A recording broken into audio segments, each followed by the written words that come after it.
Hey there guys, Fireman Official here, and welcome to this Age of Empires 4 video. Today we're looking at the update 8324.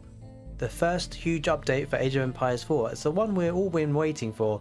We've seen a lot of videos about bugs and fixes that need to be made, and it looks like a lot of them, hopefully, will be addressed in this update. Okay, so let's get right into it. Starting today, you'll be able to install update 8324 and enjoy the latest features, balance updates, and fixes Age of Empires 4 has to offer.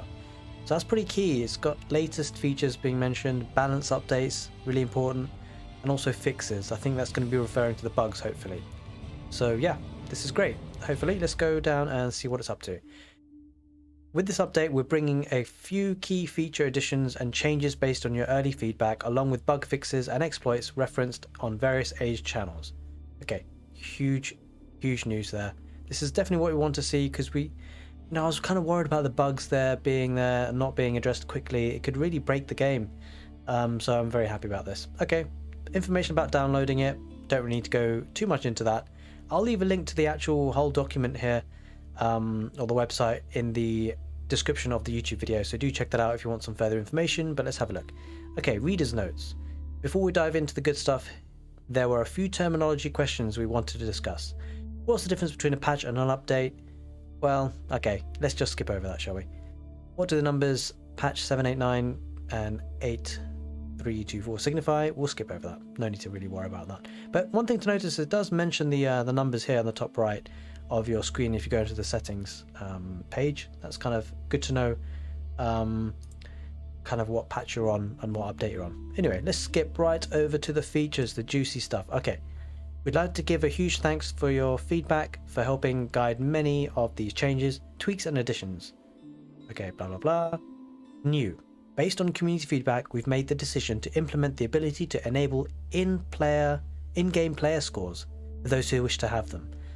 Now, I think this is going to split opinion. I'm not a huge fan of this because it's kind of information that you get for free, whereas really I feel like the information you get in a game should be done from your own scouting, from your own skill. I mean, I'm terrible at scouting anyway, but it just feels like it's kind of free information that you wouldn't normally, well, you don't have to do anything to get that information, right? So it feels like a bit of a, I don't know, it's a bit of a strange one. I suppose you need to be able to interpret the score and know what makes the score change and things, but I don't know. I don't think I don't think I'm a fan of this, and I think a lot of people would agree, but I'm sure it splits opinion. Personally though, I don't think having player scores is a great thing, because you kind of get information for doing nothing. But anyway, each to their own. We know that using this feature can change the way you choose to play the game, and so we want to empower you to make the choice for yourself. Well, I don't know, because some people, is it really a choice? Like, would you give up that competitive advantage in a 1v1 ranked game? Would you be saying, I mean, like, if you know that your opponent can use it, why wouldn't you? So it's kind of not forcing yourself. I know it's trying to say that they've got the choice, but I mean, you've got a choice between basically giving your opponent an unfair advantage by using this compared to you. I don't think it should be in the game, but hey ho, I'm sure lots of people feel the same. Lots of people probably feel very different. But anyway, so it gives you some information about how to enable in-game player scores. As I say, I'll link this in the description of the YouTube video if you want to have a closer look at it. The ability to view the map post-match. Now this is perfect. This is something we've asked for. It's something that they've begun to make changes to allow us to do just that. With this latest update, you'll be able to pan across the map and get a better view of all the players' strategies after finishing up your game. This is absolutely fantastic. I found that when I've been reviewing recordings, well, not actually, I mean, you can see the whole map when reviewing recordings, but basically after the match, I'd love to see there and then what my opponent did. Did they go for that second town center?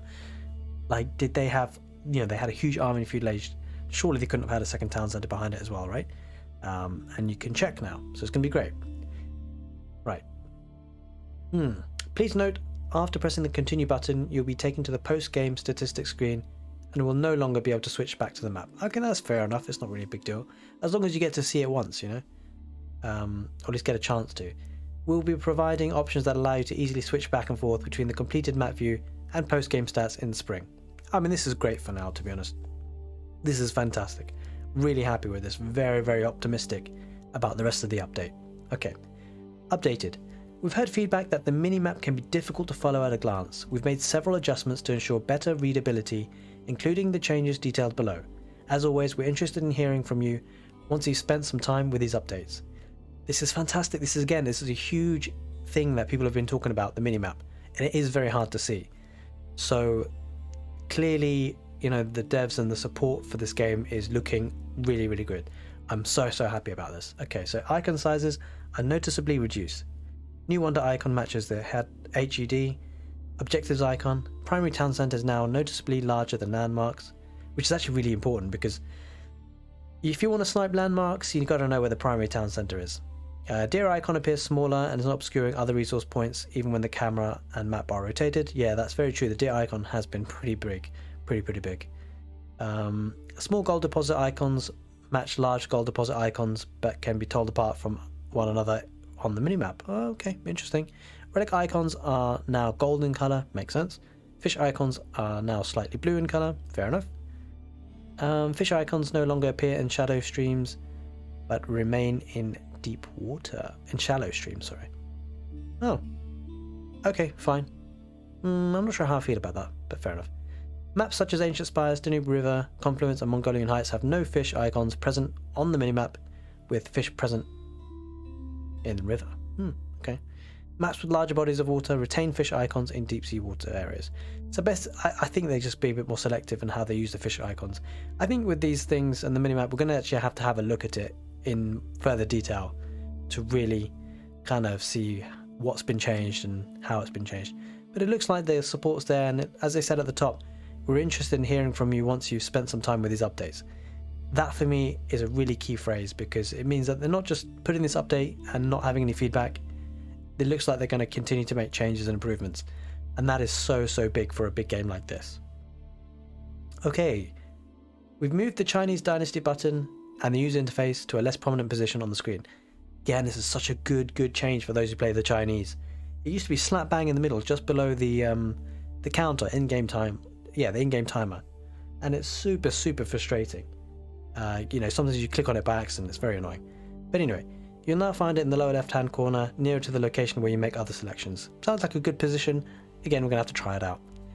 Garrison behavior has seen adjustments to better put you in charge of the decision making, while also ensuring your economy stays as efficient as possible. This is a great one. So often you'd find some units, you just click on the town center and they garrison, and like sometimes a misclick, or it happens to me a lot with the scout. It's super annoying. So hopefully this has fixed it. Okay. Alright, so as well as when you ungarrison villages, they respond to rally points and immediately get back to work. I like that. Okay. We've introduced new options to the campaign mode that allow you to easily jump back into the game and test a new strategy. From the mission fail screen, you'll now be able to select load save game rather than pathing back to the main menu to select a save game file. Okay, that's pretty cool. Some selection improvements have been made in this build.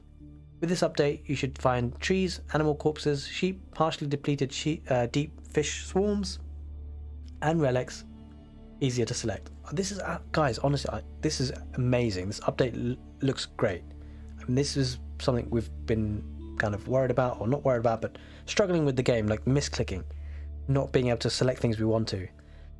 Especially with the sheep and the animal corpses. I'd like to maybe see it with the buildings, perhaps. But this is such a great start. Okay, the population panel has been updated to display the depleted and remaining population space rather than unit count. This change should allow you to better account for siege and naval units that count as multiple units. Okay, I think I'm going to have to see that. I'm not too sure I understand that fully, but it looks like a sensible thing to do. Okay, balance. This is where we get into the balance. Nice. Okay, as we mentioned above, we're excited to introduce a hefty number of balance updates today. Age of Empires 4 balance lead Eric Roble describes the intention behind these changes as follows. In Age of Empires 4, our goal is to provide high-impact unit counters and ensure that most powerful and successful armies include a diverse mix of units. This encourages players to constantly scout one another's towns, to get updated information on the kinds of units their opponents are creating, and unleash devastating counters. Our balance updates center around ensuring the core unit roster, as well as unique units and technologies, are working properly to fit this vision. Okay, we kind of knew this about the game, that's very much focused about hard counters, and the importance of scouting, and I like it. It's like I do like this. It's very different from Age of Empires 2 in a way. Well, I wouldn't say very different, but Age of Empires 4 clearly puts a lot more emphasis on hard counters. Okay. The dev team is also keeping a close eye on the ever-evolving meta, and they're aware of certain specific siege unit outperforming its counterparts. Springles. Yeah, it says it, Springles. For those searching for this specific topic, yeah, it's Springles, man. The team is looking to make sure it's reminded of its role as an anti-siege specialist, and will be working with the workshop to deploy it in the future. Okay, balance updates. Alright. All civilizations. Core units, spearmen, all ranks, bonus damage versus cavalry class increased from 3 to 3.5. Very welcome change, especially against French. French killing people left, right, and center with their early knights, early royal knights. Just the royal knights, sorry, it's not even early knights. This is the Rus that get the early knights. This is great. Spearmen are going to be extra effective. Crossbowmen bonus damage against heavy class increased from 6 to 9. I guess maybe I don't know. I don't really often see people use crossbows all that often, so maybe this is a way of encouraging this unit being played. And it looks like I suppose most people didn't really use it because it wasn't maybe as effective as we would have wanted, but it looks like it will be now. All right.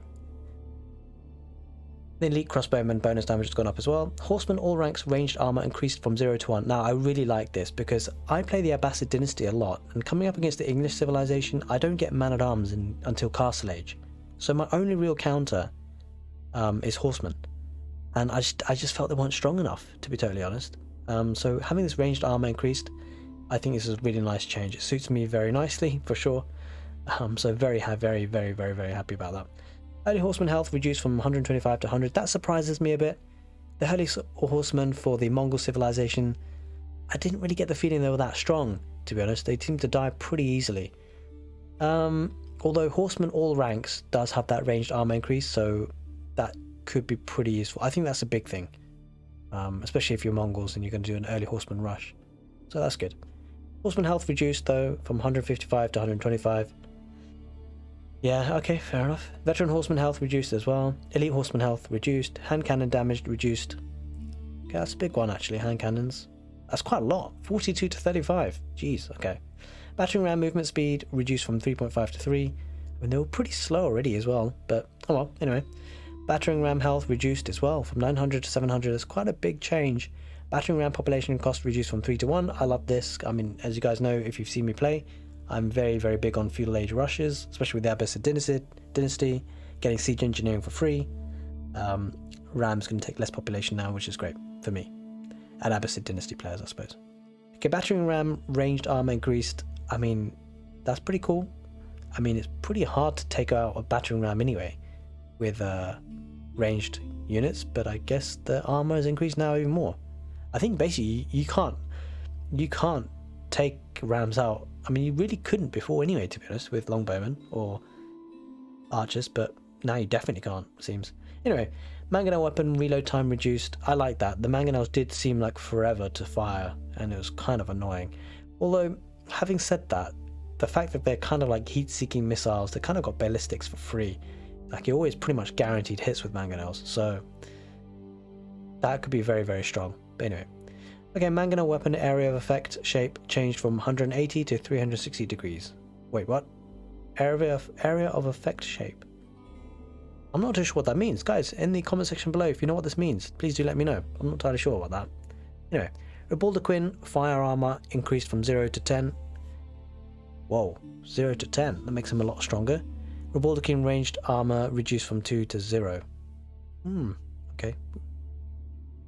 That could be pretty significant if you're the English, I guess, or any civ that's going archers. Pretty big. All right, naval. Interesting. Naval fishing boat would cost increased from 60 to 75. Yeah, it did seem pretty cheap earlier. I think this is kind of welcomed. I mean, I'm not a really big water player anyway, so we'll see how this pans out. Arrow ship bonus damage versus incendiary class increased from 0 to 2. This is probably a good thing, actually. Just generally overall to kind of balance things on the Navy side of things, I quite like it. Core buildings and upgrades. Outpost arrow slit emplacement now increases garrison arrow weapon range from 6 to 8. Okay. Tower rushes and outpost rushes. Could be an interesting update for them. Elite army tactics, tech, health and damage bonuses increase from 10% to 20%. Alright, nice. All units as elite rank technology research time reduced from 90 to 60 seconds. Okay, that's good for people who want to make use of that, kind of take advantage when they age up. Alright, so Civ specific stuff. This will be a good one. I like this section. Okay, Abbasid Dynasty, my favourite Civ for now. Well, at the moment anyway. The Phalanx technology moved from the House of Wisdom to the Barracks. This is a fantastic move. I'm not too sure why it was on the House of Wisdom anyway. It's kind of annoying because, there are certain occasions where you want to age up and then you're having to make a decision about whether you get the Phalanx technology. Say, for example, you went for the economic wing and then you want to go to the culture wing for the next stage or something like that. Sometimes I had to choose, or I wouldn't choose actually. I'd always age up first anyway, because obviously the benefits of unlocking the next stage is incredible. But it was always kind of like, oh, I wish I could get Phalanx, I wish I could get it, but now we can from the Barracks. Kind of good. Alright, composite bow technology moved from the House of Wisdom to archery range. Camera handling technology moved from the House of Wisdom to blacksmith. Oh, blacksmith, okay, interesting. That's interesting. Okay, yeah, these are good changes, I feel. Alright, the Chinese. Officials tax collection ability cooldown reduced from 30 seconds to 15. I like that. Zhugnu all ranks food cost reduced from 60 to 20. Wow, that is a huge drop. But then the fact that they do cost gold as well, to be fair, like I think it was food, wood and gold, so I quite like that change. The health is reduced though. Veteran Zhugnu and elite Zhugnu health is reduced. Training times reduced. Nest of bees. Wow, moved the speed from 2.5 to 3.75. Going to be pretty fast. Minimum range. Nest of bees seemed really strong, guys, but they're buffing it up. Wow, okay. Well, they're reducing the health, though, to be fair. They're reducing the training time. They're increasing the damage of nest of bees. Alright. I think nest of bees are going to be the unit to look out for, guys, honestly. Alright, pyrotechnics technology moved from the siege workshop to the university. Alright. I never really got myself... I haven't really been playing Chinese that much anyway, so... If you play Chinese, how significant is that, guys, in the comment section below? Pyrotechnics technology moved from the siege workshop to the university. I suppose that's probably pretty big because... I mean... I think that's quite big because I think the Chinese, they get a landmark which acts as a siege workshop, right? So now I suppose they don't really have to get a siege workshop just for that tech. They can get it in the university, which they probably would get anyway. Although I think you can only get the university in Imperial Age. I'm not sure about that. Anyway, Delhi Sultanate, Sanctity Technology age requirement increased from Dark to Feudal Age. Yeah, this is a really good idea. I mean, people were getting sacred sites super early, getting huge amounts of gold input. People have got build orders about this already, and unfortunately this is going to render that, not very useful anymore. But oh well. I was planning on doing a build order for that actually, but thankfully I didn't. Scholar research system has been adjusted to correlate with the Civ's viable opportunities. To produce scholars, early technology research times have been reduced, later ones increased. Ah. Okay. Okay. I think that'd be a good balance change actually. Alright, the English. Not much change. Longbowman's setup camp ability will now deactivate if the longbowmen enter combat. I think this is a great change, honestly. That is so frustrating when you're up against the English longbowmen and they're kind of they're fighting, but they're also healing at the same time. It's like, what's going on? It can really change the battle. French. Reduced armor of the French Hulk from 6 to 2. Wow, that's a massive drop in armor, guys. That's a huge drop in armor. It kind of makes sense. We can understand this because the French were really strong on water maps, so I don't know if that seems like a huge drop though. But yeah, I think it did need a bit of a nerf, so we were expecting this, I suppose. Holy Roman Empire, emergency repair influence ability cooldown increased from 45 seconds to 60. I think this is a good idea. Holy Roman Empire's buildings just kind of so hard to destroy with that ability. All right, Mongols. Landmarks are now able to pack and unpack while at maximum population. Oh, I didn't know they couldn't do that. Must have been a bug sort of thing. I didn't know they couldn't do that. Anyway, I haven't really been playing Mongols that much. At least not getting to the maximum population anyway. Raid bounties, food, and gold plunder reduced from 100 to 50. Okay. Improved raid bounties, food, and gold plunder reduced from 125 to 75. This is quite a big drop. I think a lot of Mongol players will be unhappy about this, but Mongols are super strong. So, yeah, seems like a decent thing to change. Khan's attack speed arrow ability no longer affects siege class units. Yeah, that kind of makes sense.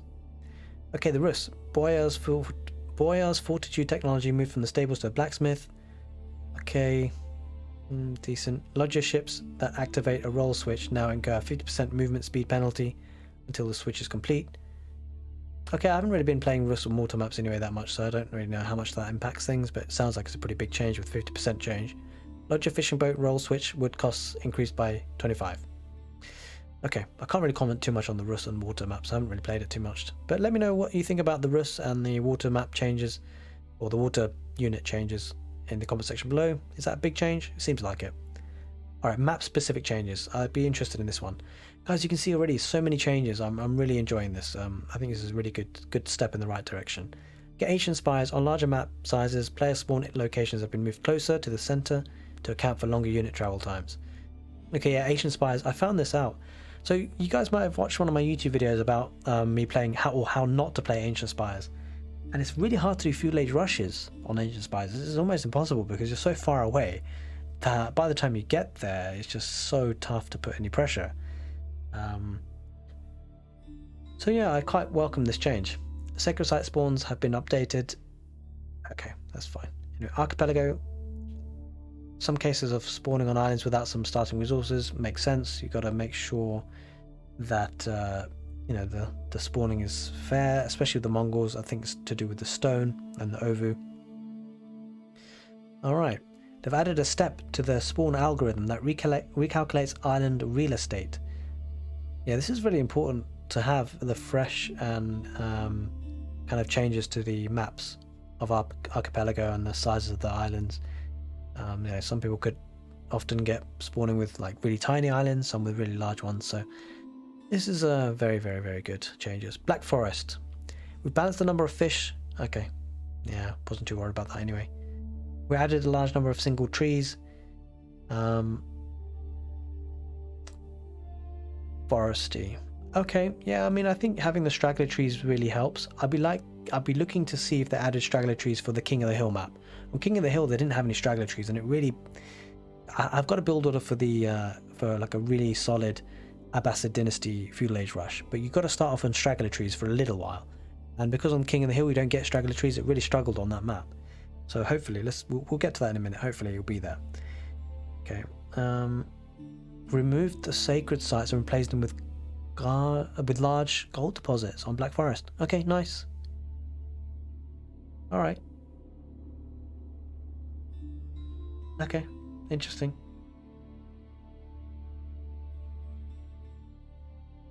Alright. Boulder Bay. Starting resources have been adjusted to be less than full naval maps, but still higher than standard land maps to further push its identity as a hybrid water map. Land water map. Okay, fair enough. Okay, yeah, unbalanced naval danger. Yeah, I mean, spawning locations are important on that map, especially if you're really close to the shoreline. Confluence. Spawn positions in larger multi-team games have been improved. Okay, good. Kind of repetitive stuff here now. Danube River. Done an overhaul of this map layout and have much more consistent balanced generation parameters. Alright.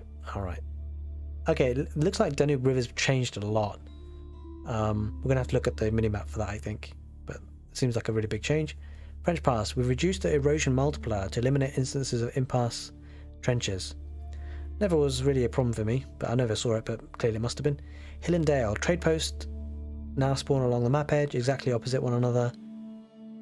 Okay, that makes sense, otherwise it'd be pretty unbalanced if it wasn't. King of the Hill. We have added 3 individual trees that were missing around the starting TCs. Perfect, I can now finally do my Abbasid feudal age rush on King of the Hill. Fantastic. Love it. Okay, Lipany. On larger map sizes, player spawn locations have been moved closer to the center to account for longer unit travel times. It looks like on some of the maps, they're ancient spires and Lipany here. They're bringing the players closer, and I welcome this for the extra feudal age pressure. I really do welcome this. This is great for me, and I think a lot of people probably feel the same. Okay, Mongolian Heights, a rare issue being sorted out of random positions. Okay. Improved distribution of river fish, great. Mountain Pass, we adjusted the spawning of mountain opening, making it slightly larger and more consistent. Okay. Nagari, we increased the overall amount of fish, adjusted the tree and lake spawning. Alright. All pretty standard stuff. Really great stuff being changed so far. Really, really impressed. Okay, bug fixes. Now this is what we all wanted to see this, right? We want to see, a lot of the bugs being fixed here. So, general. Stability fixes introduced for specific crash types. Great. You can no longer cancel unbuilt stone wall intersections to refund for additional rocks. Perfect. Yeah, that was a bad bug recently found out about. Mongol packed landmarks that were destroyed in transit can now be unpacked and repaired. That's probably a good idea actually, because you could always block them. I remember seeing in the Genesis tournament, I think the Viper did it. Can't remember who it was against, but he trapped the Mongol packed landmark. Rust Civilization can no longer produce infinite relics, thank God. Absolutely crazy bug. Some fixes have been made to hardest AI difficulty, such as response to scout attacks. Okay. Tweaks made to building placement to allow for construction closer to impasse areas of hills, mountains, and map borders. Naval and siege units better mind the stop command. I'm not sure what that means. Guys in the comment section below, let me know what that means. Naval and siege units better mind the stop command. Not too sure what that means. Greatly improved long pauses encountered when autosaving. Okay, campaign stuff. Fixes have been made to the number of landmarks which did not require wood to repair. Oh, didn't know that. Spearmen will now brace while attack moving against charging cavalry. I really like this. This is such a good change because it was so confusing about how to sort out the spearmen. Like, do you stop them? Do you like make them stop moving so that the cavalry can charge? But then, like then your spearmen could be out of place. So I think that having that bonus of bracing and also attack moving is very welcome. The warship production button has been moved so that it does not cover the ungarrison button in the dock. Probably a good idea. The Tower War Elephant has been renamed to Tower Elephant. Okay, it's just a change of name, I guess. Siege Engineering Field Unit Construction icons have now correct background color. Okay. Dock technologies have been rearranged to accurately match the age in which they are available to research. Okay. Oh, I didn't realize that. There must have been a bug on the tech tree there. I don't really play water maps that much anyway, so that's probably why I didn't notice. Dock technology buttons have been rearranged to be consistent across tech civilizations. Okay, warships now correctly fire with all cannons while attack moving or requiring targets when idle. Warship cannons will now correctly damage ships when shooting directly at their front. Oh, okay, so yeah, this was an issue. So we didn't know whether this was a bug or a game mechanic, but we found that some ships, when they're being attacked directly at the front, took like basically no damage, so it looks like that's fixed. Crossbowmen no longer gain 1+ range after gaining their incendiary arrows technology. Okay. Stone walls now have the correct health value when being placed. Land traders now correctly treated as cavalry. Landmarks, which act as town centres, now have the textiles technology available, probably referring to the specifically the English landmark. I can't remember what it's called, but it's the one to get up to Castle Age, which acts as another town centre. The market trade exploit has been fixed, perfect, by preventing multi-selected markets from issuing multiple buy and sell commands. It's a really good fix. Buried bushes should no longer be stomped by buildings. Very important. It was very frustrating. I did release a video about how to stop doing this, but looks like now we don't have to worry about it. We've replaced some stone bridges with fords. Okay, it's not really an issue. Doesn't seem like it anyway. Various tooltip changes have been made to better match in-game behavior. Okay, fantastic. So, civilization-specific stuff. Right, there's probably going to be a lot here, so I think this is all going to be pretty sensible stuff. I don't think I'm going to go through every single civilization-specific bug fix. But I mean, what I'll do, I'll link the website in the description below of the YouTube video, so you can always check that. There's quite a lot here. I got to actually protect my voice. I'm dying here. All right, but it looks like very, very sensible changes being made. Just scouting and looking through some of these known issues. We can check the known issues here anytime. Additionally, we wanted to call out a few known issues we've we know you've reported and are actively working to fix. Certain civilizations are able to collect infinite resources by deleting buildings. Yeah, I think that's talking about the university bug for the French civilization. So guys, if you want to see that video, do check the channel, but hopefully they'll fix that very soon. Certain buildings, when combined with an Imperial Age tech, refund too many additional resources. Yeah, that's specifically talking about the French, and they've got a technology in the university. I can't remember what it's called, but I'll link the video and the left end card screen at the end of the video, so you can check that out if you like. So guys, hope you enjoyed this video. If you did, do give it a thumbs up, it helps the channel. And if you want to see that bug video I just mentioned, click the left hand card screen now. If you'd like to see my build orders that I have on the channel, click the right hand card screen now. Take care guys, and see you next time.